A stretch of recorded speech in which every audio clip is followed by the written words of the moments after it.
sponsored by Local Touch Online, a free online magazine that has an exclusive article by Pop Culture Geekery every month.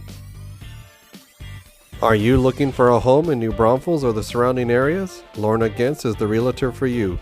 Visit her today at facebook.com/LGentzRealtor so she can help you get in your new home.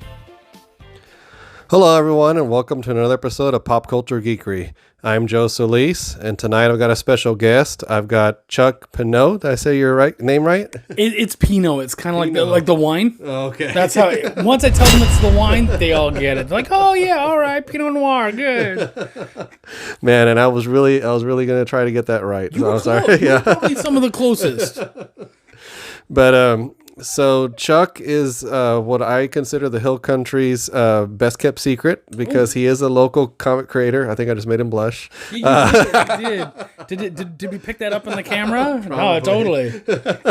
So we met Chuck last year at the first Hill Country Comic Con that was here in New Braunfels. And so, yeah, I mean, it was really cool to just see that somebody in the area had, achieved some of the things you've achieved. And, because I think you said you had been to our store when we still had the retail shop. Yeah, I did. Yeah. You guys did a free comic book day, brought the kids out, and really, problem is I usually worked weekends and stuff, so I couldn't get out as often as I wanted to, but I hit that up and I was really excited to be able to check out the comic stores because at that point I knew I was getting into it. We were actually I was working on my first book with another publishing company, and I was like, yeah, I got to check these guys out, got to try to create some ties, and then I found out a while later, the guys ended up shutting down. I was like, well, I'm going to keep up with them anyways because they obviously know what's going on. Yeah. And that's cool. And I mean, that was part of our goal in the area was, to definitely, reach the nerd community and, make connections. So even, that was a full year, I believe, after we closed to make a connection like yourself, really makes us feel good because, we're still achieving what we set out to achieve, even without a physical shop. Yeah. So I kind of wanted to let people know about you and some of the works that you've done. But why don't we start off by you telling us a little bit about your history with comics? Yeah. So, man, it goes all the way back to being a little kid. I remember going to my grandparents, and my grandparents had they had foster kids. And so one of them, I ended up going up into his room when he was gone, and he had all these comics. And one of my greatest memories was I picked up a comic, and to this day, I know that it was an X-Men, like early X-Men comic. And so I was flipping through, and I read, and I remembered this one joke where Iceman, I was probably like 7 or 8. And he made this joke where he created a little ice ball on top of someone's pie. And he's like, oh, it's pie a la mode. And even at 7, I was like, that's pretty lame. Like, it was a good comic, but that was a lame joke. And so I remember years, I was probably like 23 or something. I've been, ever since then, I was a huge X-Men fan. Read them. I was big in even through the 90s as things started to deteriorate. I didn't care because they still did some amazing stuff like Age of Apocalypse, all that kind of stuff. I stuck with it. I've been a Marvel dude for the most part. Didn't really, get into a lot of the indie stuff or anything like Image or any of that. It was harder to get at and didn't have a lot of money. So I just focused on X-Men. And I remember when I was around 23, I decided I was going to read X-Men 1 all the way up. I was going to completely, and I had done that. So I opened the first digital file, start reading X-Men 1, and there's that joke. And I was like, wait, I had X-Men 1 in my hand and I read it at 7? I can't believe you didn't break my fingers. Whoa. So yeah, man, I did that. And, I've loved storytelling and all that kind of stuff. Comics were huge, but of course, fantasy novels was my thing as well. And so I remember moving to a new school at 11, and I was trying to write a novel. And I got 40 pages into it and stopped. But at 11, I'm pretty happy with that. So my wife and we ended up making an online role-playing game that was all through the written word. And so people would write their character and then we would respond as DMs and show them the world and all that kind of stuff. we ended up getting like hundreds of players around the world. It was really cool. Every year we would have a party. And so writing became like, for my wife and I, writing was the cement that drew us together and kept us together. And so back in about 2015, I had just moved, and we were, I'm putting up all my nerdery, putting up all my, my wife loves Greg Horn's art. So we had a bunch of Greg Horn prints up there, mostly like X-Men and Witchblade and stuff. And he came in and he's checking it out, and he's like, I have an idea for a book. I'm like, for a comic? And he's like, yeah. And so we started talking. I told him that I wrote and that I was interested in trying comics. And I had even made some scripts, but nothing ever happened to it. I never found an artist and just never pushed it. Always had work and stuff. And so he was like, yeah, I'd really love for you to come check it out. And he was in the area. So we became really good friends. And I ended up writing that book. We were trying to kickstart it. We failed our first Kickstarter. We didn't know anything about the industry and whatnot. So we had this crazy goal and we just weren't able to meet it. But I realized no one knows me. Like I'm no one. So I got to find some way to make a name for myself. So I went out, I joined a bunch of these groups, started talking to people, started meeting them. I hooked up with a dude, Rob Anderson, who's been really good to me. He was a really good guy. He has Indie Advocates, and they're an amazing group out of Florida that advocates for indie comics. And so at one point he's like, I need a new editor for my new book. Who's willing to do it for free, for exposure? And I was like, yeah, I'm in. Like, I was the first guy to jump on. I said, yeah, I'm totally in. And he said, well, I can't pay you. I said, I don't care. I just want my name on a book, and I need my name out there. And so I did that and then kept editing. I've literally edited everything that he has done since then. He and I are really tight. We actually got to meet at MegaCon this year. And so, once that second Kickstarter came out, we ended up hitting our goal. We made it. And sadly, during that, we had some issues and that book just never got made. But by then, I was already bitten. Like, I had to get my stuff out there. And so a buddy of mine got in touch with me. He's like, man, you sent me this script like 10 years ago for Welcome to the Void. Let's make it. I'm like, are you serious? And he said, yeah, I'll help you out. Let's do it. He has a graphic design background, so he was really helpful with putting it together and setting it up, helped me find artists and stuff, and we made it happen, and I've just been going ever since. Yeah, and that's really cool to hear. I mean, that's really inspirational, and I hope if any of y'all are watching and you just heard Chuck's story, take it to heart, because, I mean, I'm sure there was lots of disappointment in there you had to deal with, self-talk and, trying not to let yourself get down, because I think that's the number one thing, because I've been around creative people pretty much my whole life. Thankfully, a lot of my friends are in creative industries and stuff. So I still get to see them, but I've also seen the struggles that they have, just because they have their names on video games and things like that. I mean, they could tell you stories about what they did to get there. And even so, it didn't end up in the way that they would have liked, but it's still a created product, So if I'm really glad you shared that, because a lot of this, even just doing this YouTube show, there's people out there that encourage the way you just did. It's like, you're gonna fail, it's like I mean, we were just talking about this earlier. You see this nice little ruler here. This was born out of technical difficulty, and everybody was like, we love it, and they're like, okay, well, I guess we'll leave it, But yeah, so that's that's pretty inspiring. So the first one, like you said, was Welcome to the Void, which that was the one you had, or at least we saw it at Hill Country Comic Con, correct? Yep, that's right. That one, it's I wrote that back in like 2007, and then we finally published it in 2018. So that just goes to show. And when my buddy Chris Latimer brought the script back to me and he said, hey, we need to do this, I like fleshed it back out and got to kind of go over and be like, you've learned a lot since then. Let's like fix this and make it better and add some stuff to it.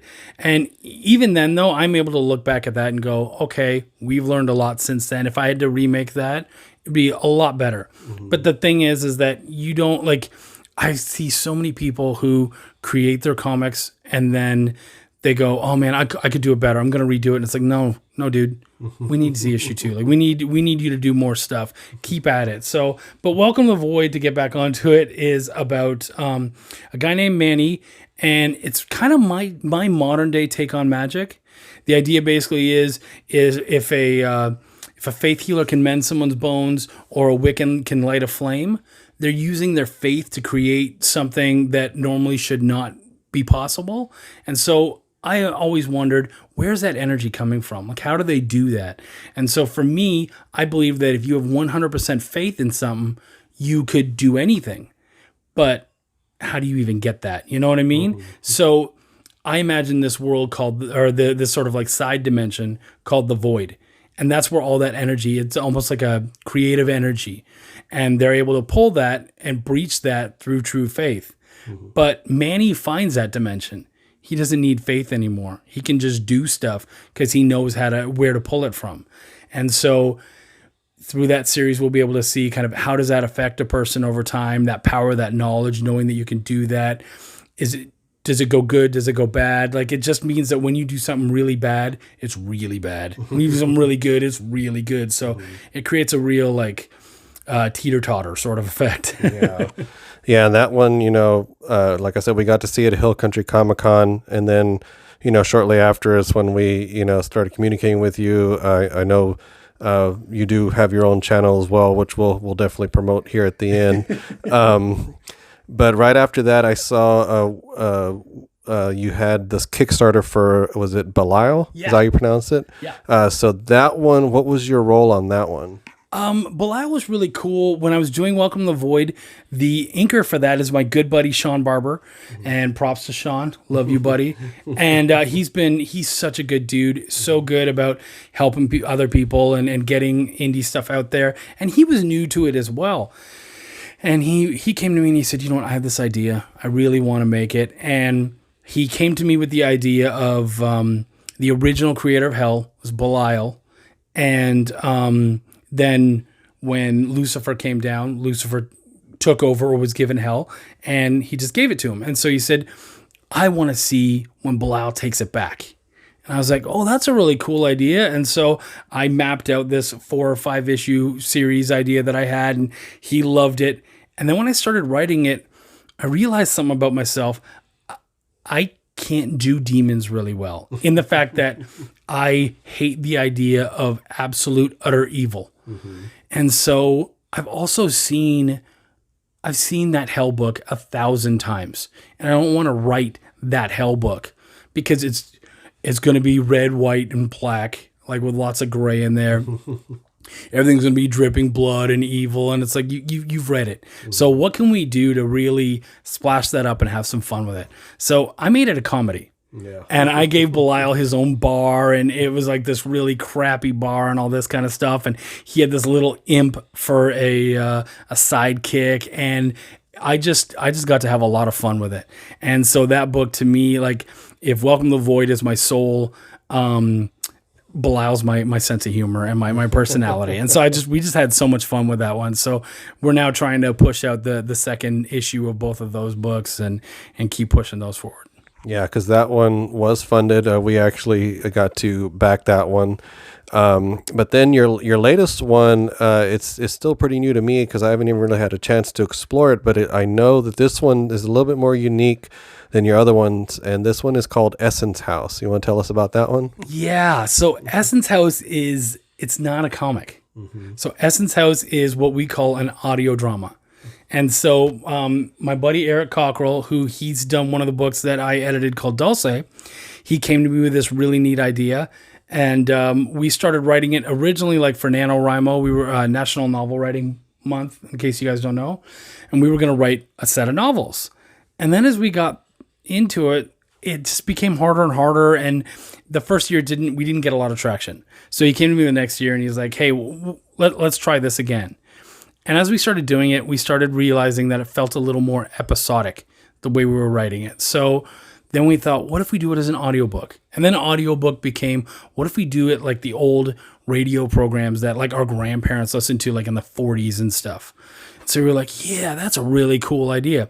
So every other week, we have a new episode that comes out. Actually, I don't know when the video is happening. By the time you guys get it, episode 3 will already be out. But every other week, we have a new episode drop. First season is going to be 10 episodes long, and we already have second season set up to happen. We have several episodes already recorded as well. And so it's basically about a guy who has kind of been away from his family for a long time, and his family's home. They have this like big manor that, you know, like his uncle and his dad and all of them kind of like live together in. And I guess when something tragic happened, everyone ended up going their own ways. The house was torn down and turned into a plaza. And so Tim Edmonds comes back to run the plaza after so many years, but like 20 some odd years, he comes back to run the plaza and realizes that there's a lot of weirdness going on in that area. And so as he explores further and further into it, we find some really, really neat stuff. For now, that's kind of all I want to tell. As soon as episode 3 drops and it's out there, I can start talking about the bigger themes of it. Yeah, for sure. And I mean, it looked really interesting. I was looking at the poster when you sent me the image. Yeah, I noticed that it had several different venues you could go to. So speaking of which, you know, afterwards, you know, I'm going to put in the description where you can see some of these. I assume some of these, like especially the first 2 works, like Welcome to the Void, I know you had for sale yourself. So we'll work on that to see where people can get that. Because, you know, like I said, guys, you know, to me, I've gotten to know Chuck kind of at from long distance, you know, thank God for technology. This is actually the first time I've seen him in person in almost a year. But, you know, you are very encouraging. I've listened to some of your, by the way, he does have his own channel, which is Chuck's Raw Reviews, but it is not safe for work. But but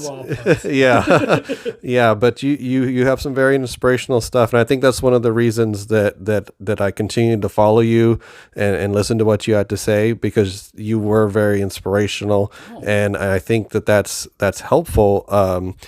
I'll link down one of my favorites, which is you'll help me find it later, but it's where you encourage somebody about how to sell their book at a con. We'll talk about it. Okay. But it's basically, you know, was somebody who was not selling, and Chuck kind of, you know, turned it around for them and encouraged them. So, but that's the thing that we need, guys. I mean, to create anything, you know, that's one thing I've learned, you know, it's a lot of work, you know, there's a reason why they call it a labor of love, you know? And so, you know, anytime that you can encourage somebody to follow that passion, you know, do it, because you may be the only person that they ever hear that positivity from. So that was one of the reasons that I continued to follow you. So that's really cool. Yeah.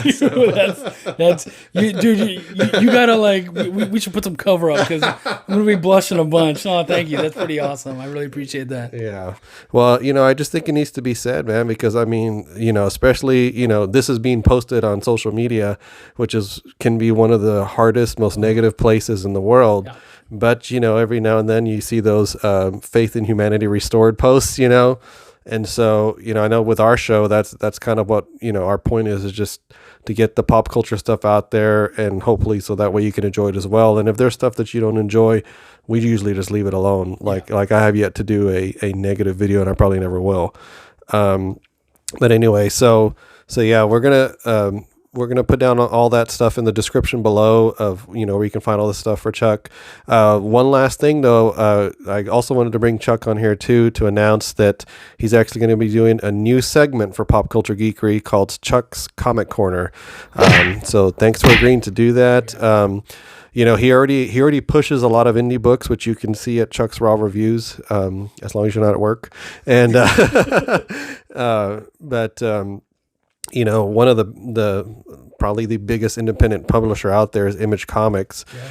And, you know, we're able to see a lot of the up and coming creators too, or even some established creators that maybe got some work over at Marvel and DC, but then they got to run over to Image if they want to do, you know, something more original, you know, so Marvel and DC are their paycheck, and their Image works are their love, you know. So that's the kind of books that the Chuck will be bringing you. So here in February, as soon as the book that he reviewed comes out, we'll put up the video that week. But yeah, so we're just trying to obviously grow our channel, but we know that includes people who love the same things we do, and so hopefully this will be a good start to 2020. So I'm really excited about it, actually, because it's going to be different than Chuck's Raw Reviews. For those who haven't seen Chuck's Raw Reviews, the thing about it is that it's me showing off indie comics that you probably won't have ever heard of, won't have seen. Like, it's very kind of ground level, but there's some really good stuff. And one thing that I felt was missing for me was I had such a hard time getting people to look at my book and talk about it and really get people excited about it. And I thought, you know what? If no one's going to do that for me, I'll at least do that for someone else and create the need for that. And actually, I put up something on Facebook today just saying, like, where are all these indie comic review people coming from? Because all of a sudden, there's like just this incoming wave. I'm like, cool, there's my book, guys. Now you can hook a brother up, Yeah. So what's nice about the Chuck's Comic Corner is that I don't need to worry about kind of, because Chuck's Raw Reviews, I only take care of books that I like. I only want to talk about, I don't want to bash anyone's books. So that doesn't mean that I'm lying to you when I tell you about a book. The worst thing that can happen is if someone sends me a book for Chuck's Raw Reviews, I'll say, look, I don't have anything nice to say about it. I'm not going to review it. And that's the end. And then I'll talk to them as an editor and say, these are my issues and this is what I would work on. Congratulations on making something, because I know how tough that is. And this is what I would do. And you know what? Usually people are really cool about it. But with Chuck's Comic Corner, we're dealing with established people from from Image and all that kind of stuff. So I get to be a little more brutal. I get to use my editor's eye and really kind of say, hey, man, these are my issues. This is where they could have worked better. I think I'm really excited about that because I really get to stretch some more muscles where that's concerned. Yeah, and I mean, obviously, if they've already made it to Image, they've already got past all the indie reviews, so it's kind of like, yeah, you do expect a little bit more from them, and so it's okay to do some tough love sometimes. So, yeah, I mean, I don't see me slamming anything. The fact is, they got to Image, so it says something. Yeah. But at least I can be a little more like, hey, man, and really, a lot of times it's not about saying what sucks about a book. It's like, this is what I kind of found off about it, but it might be for you. Yeah. And so sometimes even in Chuck's Raw Reviews, I'll be like, this book isn't for me. It's not my kind of thing, but I did like it. And I think you will enjoy it if you enjoy, this or that. So, yeah. Yeah. So, we're pretty excited to see, what's going to be coming down the pipe here. So, but anyways, yeah, just wanted to bring Chuck on and, introduce him to you guys. So that way you have, background on him whenever we get these reviews started. So, but anyway, just want to say thank you to those of you who have subscribed. YouTube has changed the landscape this year, so subscriptions are very important, and apparently so is ringing that bell that's right next to the subscription service. It's free, hopefully now with the help of Chuck, we'll get a little bit more videos coming down the pipe. I still try to do one a week on my own. But it is time consuming, labor of love. Yep. Day jobs and all that good stuff. Yeah. But anyway, so that's why I do thank you guys for continuing to follow us. So anyway, thanks again, Chuck, and we will see you guys next time.